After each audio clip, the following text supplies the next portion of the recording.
12 થી 18 નવેમ્બર સુધી વાતાવરણ રહેશે સૂકું. બપોરે ગરમી, રાત્રે ઠંડીનો અહેસાસ. હાડ થીજવતી ઠંડી માટે જોવી પડશે રાહ.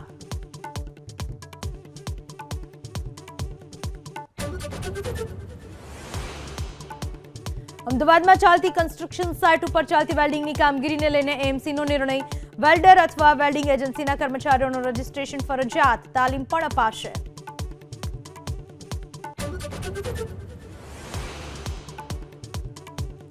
સુરતમાં આરટીઓની ફાઇલ ડાઉનલોડ કરાવી ઠગાઈના કેસમાં જામતારા ગેંગના 3 આરોપીઓ ઝડપાયા. ઝારખંડથી ફિલ્મી ઢબે ઝડપાયા. આરોપીની રીલના આધારે ધરપકડ.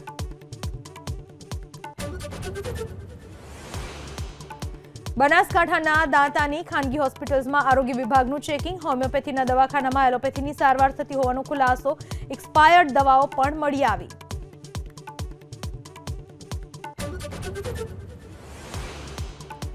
ગુજરાત યુનિવર્સિટીમાં એનએસયુઆઈનું વિરોધ પ્રદર્શન. કુલપતિ નિર્જા ગુપ્તાની કેબિન બહાર નારેબાજી.